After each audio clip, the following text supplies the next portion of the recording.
With our international partners, we're launching a major new package of sanctions on individuals, on companies, on vessels, the Shadow Fleet, to exert maximum pressure on Russia. We're also sending over $2 billion in funding for drones, ammunition, armored vehicles to help Ukrainians defend their territory, as well as a $2.3 billion loan to help rebuild the infrastructure in that country.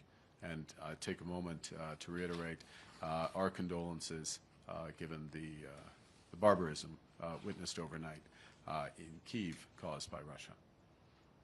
G7 leaders also reiterated our commitment to the pursuit of peace and stability in the Middle East.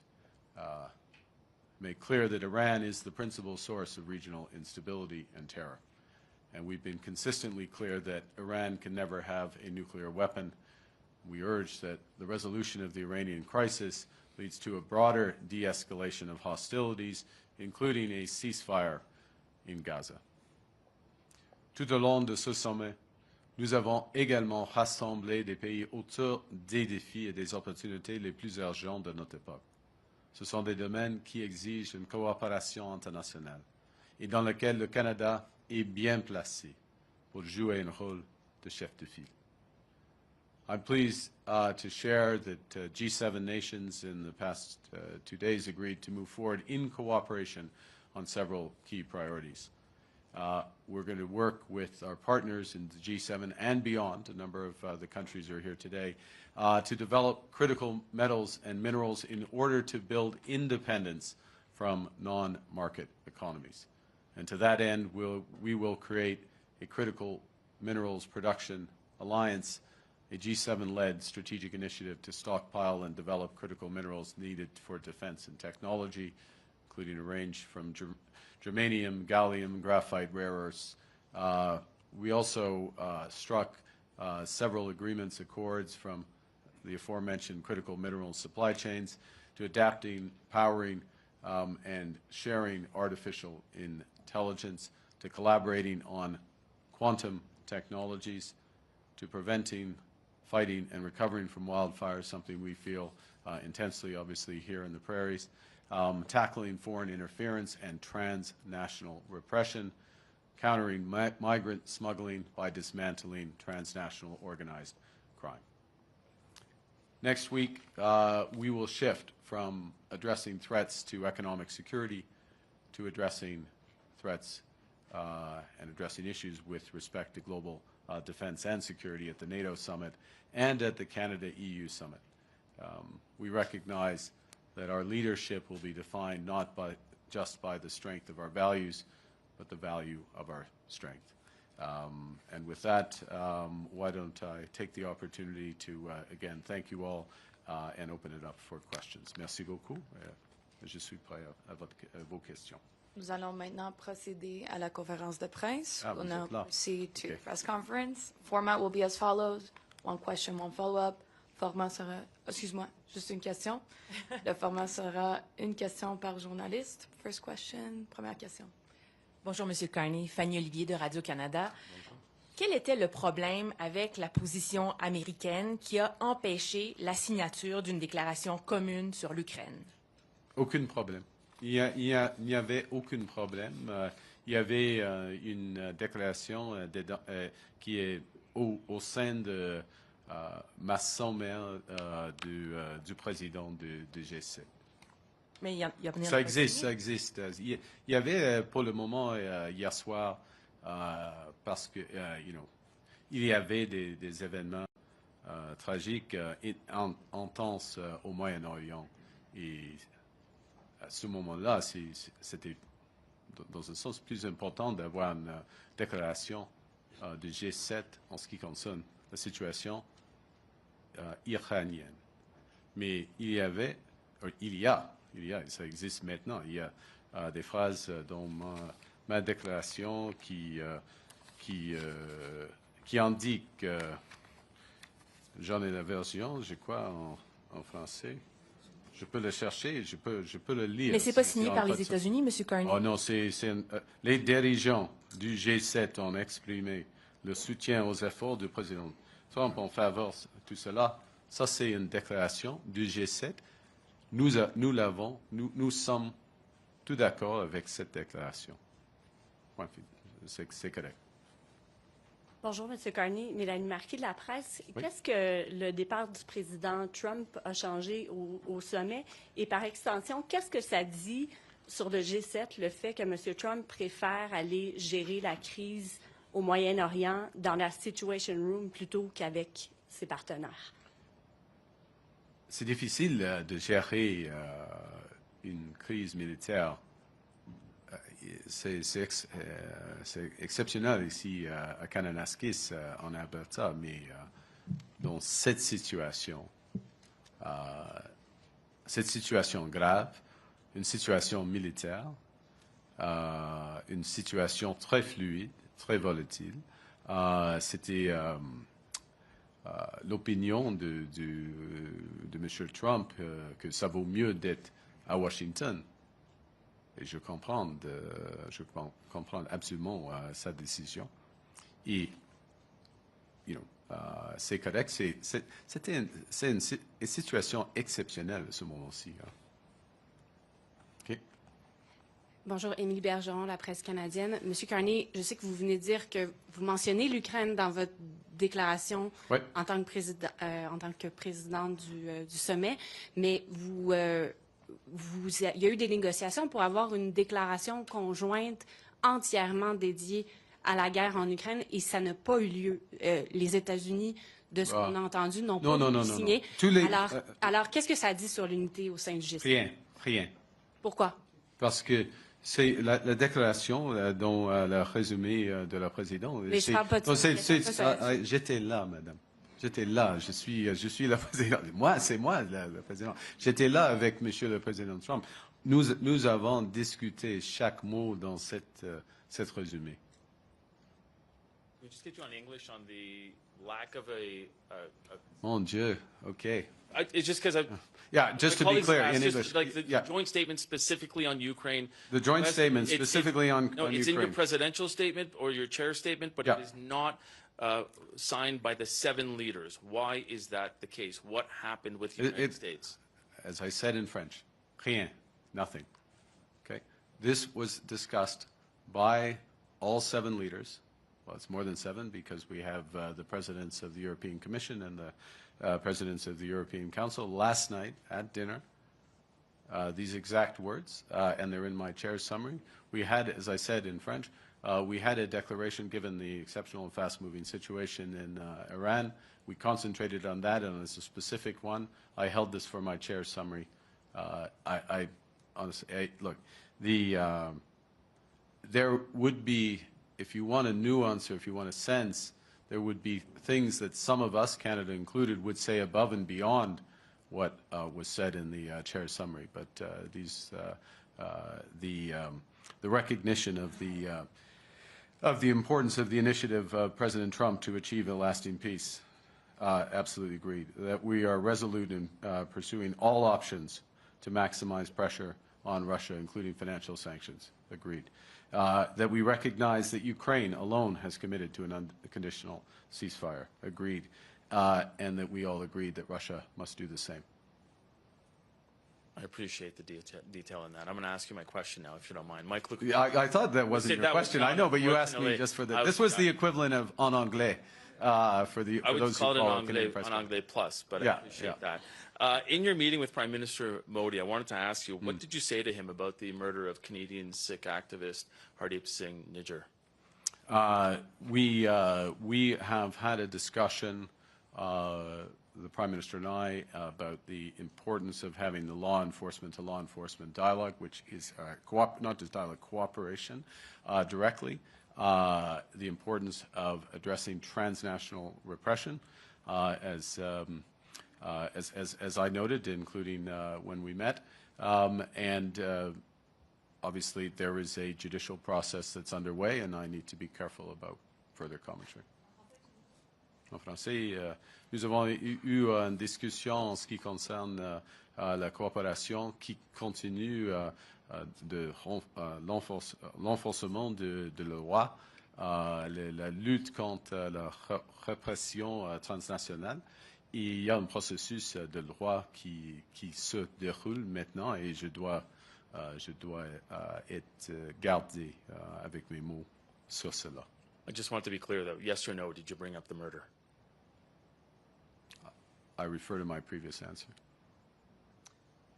Hi, Mr. Carney. JP Tasker from CBC News. How are you? I'm great. Okay, good. Thank you, JP. President, How are you, JP? I'm just fine. That's good. Couldn't be better, really. Yeah. President Trump says... sorry, that was your question. No, not so fast. President Trump says tariffs are simple and what you're proposing to resolve the trade dispute is complex. What's he talking about? What have you pitched that's complex? Complexity is in the eye of the beholder sometimes. Look, we have mutual interests in security, border security, and military security, and in commercial prosperity, and we have a variety of paths of those discussions. The Government of Canada is going to agree only to those things that are fundamentally in the interest of Canada. In many cases, there's alignment with the United States, but not all. And the discussions are continuing. They're productive discussions, but they have more to go.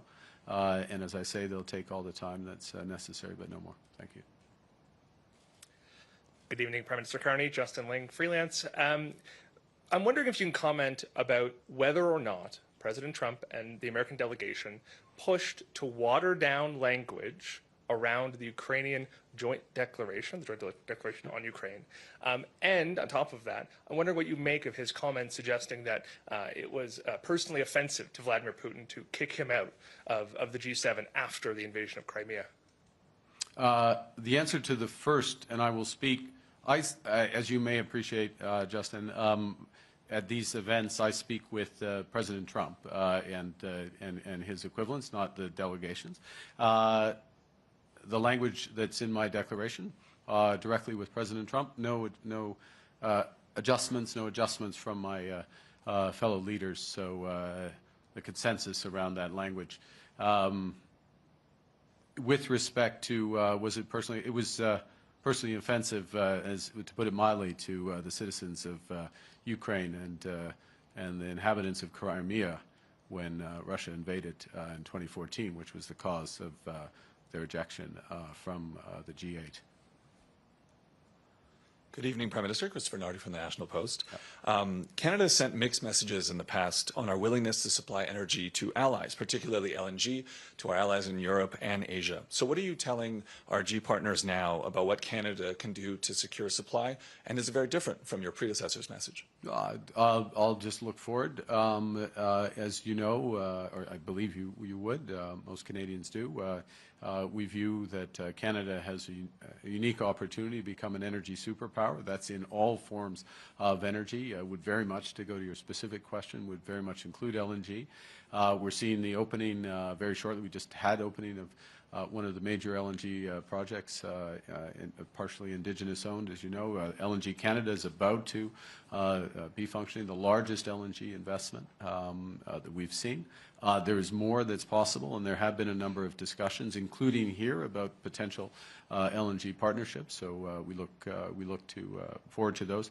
As well, there have been a number of discussions, and I'll refer back to one of the decisions at this summit around Canada's immense potential to be a supplier of critical metals and minerals, rare earths. There was, this is my point, to bring out my prop, which can you see this? You can't, but this is the magnet that President von der Leyen circulated, which is formed in Estonia by a Canadian company, and it is the only such magnet made outside of China right now. And of course, building that out with rare earth materials in Canada, this is one of many examples that we can supply. So being an energy superpower is conventional, it's critical minerals, it's clean energy, it's nuclear, it's hydro, it's all those aspects. And I would say a tremendous interest in that. And my government, alongside provincial governments, but of course at the core, the private sector is looking forward to developing those in the interests of shared prosperity. Good evening, Prime Minister. Joanna Smith with The Logic. Yesterday, President Trump, after leaving the summit, told reporters that you had discussed Canada's participation in the Golden Dome defense system. Yep. He raised the price tag to $71 billion, or zero, if Canada were to... Is that in Canadian? Or? If to per state, US dollars, I believe. Well, and so that he's not the only one sharing that. He said it would be a separate deal from any tariffs deal.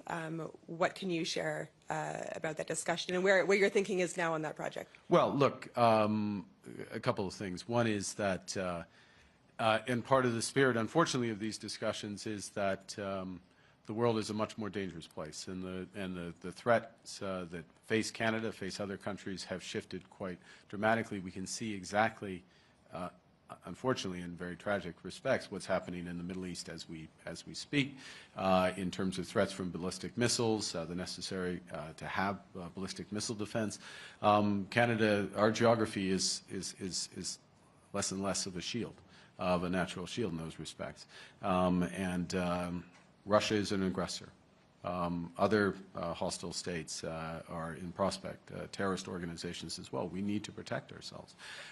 That's part of the reason why, well, those are the reasons why we've started with the over-the-horizon radar scheme with the Arctic, which is one component of a broader protection that needs to be put in place. There are many reasons why partnering in this case, not all cases, but in this case, partnering with the Americans would make sense. We certainly do already, as you know, in NORAD, and this is a potential extension of that. But these are live, ongoing discussions, you know, we'll continue to pursue them as long as they make sense for Canada. Bonsoir, M. Carney, Guillaume Saint-Pierre, Journal de Montréal. Oui.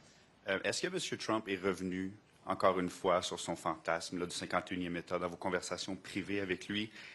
Et si oui, qu'est-ce que ça dit sur l'état des négociations et sur le respect? Vous avez beaucoup parlé de respect la dernière semaine et du respect qu'il voue au Canada et à vous-même.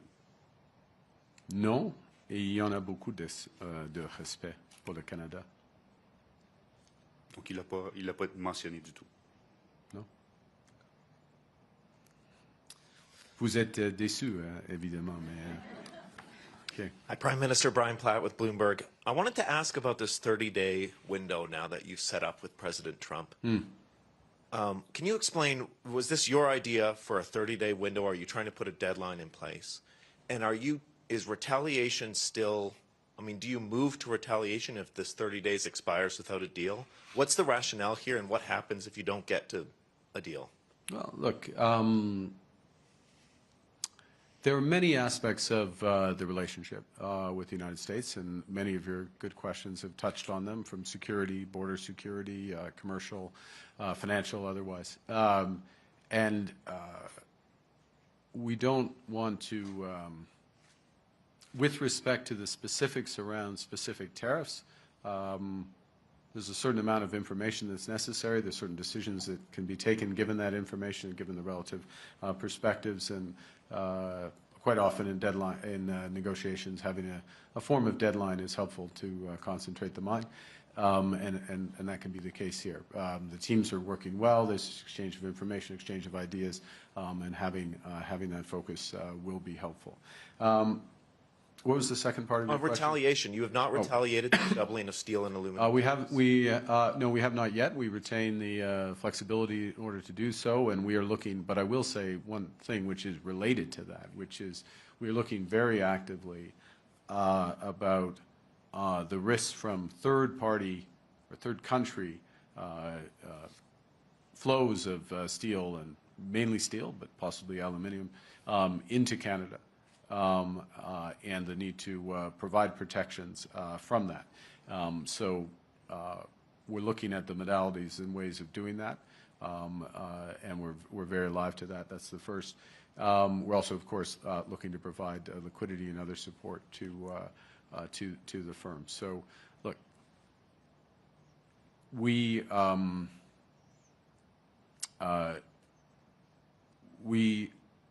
have consistently responded in the best interest of the Canadian industry and Canadian workers when there have been these illegal and unjustified tariffs put in place. We do so in a way tailored to each situation. We have multiple tools with which we can respond, and some of those, as this evolves, relate as much to other countries' potential dumping of steel, excess steel into Canada as it does the U.S. So we're looking to calibrate appropriately, but we'll do what's necessary, and in short term. And I wouldn't necessarily look to a 30-day window to in that response. Hi there, Mark Carney with the Globe and Mail. On the 30 days, are we expecting to see a full deal announced in 30 days, a blueprint of a deal? And has Donald Trump ever given you any indication that he is willing to remove all tariffs on Canadian goods, as the Canadian delegation and yourself have requested? Well, it's a negotiation, so that's our position. At present, the United States may have a slightly different position, but we'll pursue one that is in the best interests of certainly Canada and aligned with U.S. interests. Thanks. Blueprint versus a full deal? On verra. We'll see. Look, it's we have a full deal. It's called USMCA. Kuzma here. Last question. Yeah. Good evening, Prime Minister. My name is Gaurav Sawant. I work for India Today in Delhi. Your meeting with Prime Minister Narendra Modi, how would you describe that? And what are concrete steps that you and the Prime Minister of India discussed to take this relationship forward, that it reaches its true potential, sir? Well, I think several things, if I may say. I would say the meeting, the fact of the meeting. Let me say a few things. First, just in terms of Prime Minister Modi's attendance at the G7. Prime Minister Modi has attended every G7 since 2018. That is a reflection of the size of the Indian economy, the dynamism of the Indian economy, Indian technology, the leadership position India plays in a host of venues from G20 and beyond. So as chair of the G7, hosting the Prime Minister in that context is entirely natural, entirely consistent. I fully expect the Prime Minister of India will be in attendance at the G7 next year, for example, in France. First thing. Secondly, in terms of the bilateral relationship, which is your question, I think the meeting today was important, but I would describe it as foundational, as a necessary first step, an exchange of views, frank, open exchange of views around law enforcement, transnational repression as two examples, an agreement to provide the necessary foundations to begin to rebuild a relationship based on mutual respect, sovereignty, trust. And that begins with what was agreed, you asked for concrete, which is that we will move to appoint high commissioners again. And let me just finish by putting that in context, which is there are very deep ties of people and businesses between Canada and India. It's well known. It's part of your point about where the relationship could go. And they are not served at present by consular services, in effect, certainly by high commissioners. And it's necessary to have that level of service as a basis on which to build out, again, in the context of respect for sovereignty and to begin to realize the potential of the relationship. And we will, we're both committed to work towards that, but there's a lot of work that will need to be done. Okay. Thank you very much. I'm going to close. I'm going to make one final comment, if I may. Just this is an ad lib to the question you didn't ask. What was it like in the room? I'll just say this, having been at a number of summits, G7, G20 summits, just to give a bit of a flavor. The advantage of particularly the G7 is that there are only, oddly, 9 people in the room because of the 2 extra not extra Europeans, the right amount of Europeans, but there's 2 other Europeans. And there's 9 people in the room, and they're the principals, they're the leaders, and there is a great amount of direct dialogue and discussion, very frank exchanges, very strategic exchanges, differences of opinion on a number of issues, but from an effort to find common solutions to some of these problems. And that is particularly valuable, in my opinion, and I'm a new leader in this context. I have been around these things, but a new leader in this context, where we had several other new leaders, G7 leaders, because you're building those relationships, you're building those trusts. It will be very valuable, for example, next week when the core of the G7, which was the core of NATO, is together making major decisions on defense and security partnerships. And so the fact that at a time when multilateralism is under great strain, and I'm absolutely clear it is, that we got together, we agreed on a number of areas, the 6 related statements, we agreed on the perspectives on Iran, despite the impressive minutia questions, if I may, on the detail of words around Ukraine, agreed on that aspect of maximum pressure in variable ways using financial sanctions. That's important and that's valuable, and so I want to just give you a bit of that flavor, and last thing, I want to pay tribute to our Sherpa, Cindy, for leading this great effort under challenging circumstances in terms of global events and just the nature of bringing it all together. And so now it's probably about 6:30. So I'm hoping when I walk off the stage, the oil is up by 1. At least no. Okay, just keep me in the zone for a minute. Down by 1. Wow. Okay. Well, it's a long game. We're going to go to OT. Okay, thank you very much. Thanks for indulging my little soliloquy at the end. Merci beaucoup. Merci. Ceci met fin à la conférence de presse.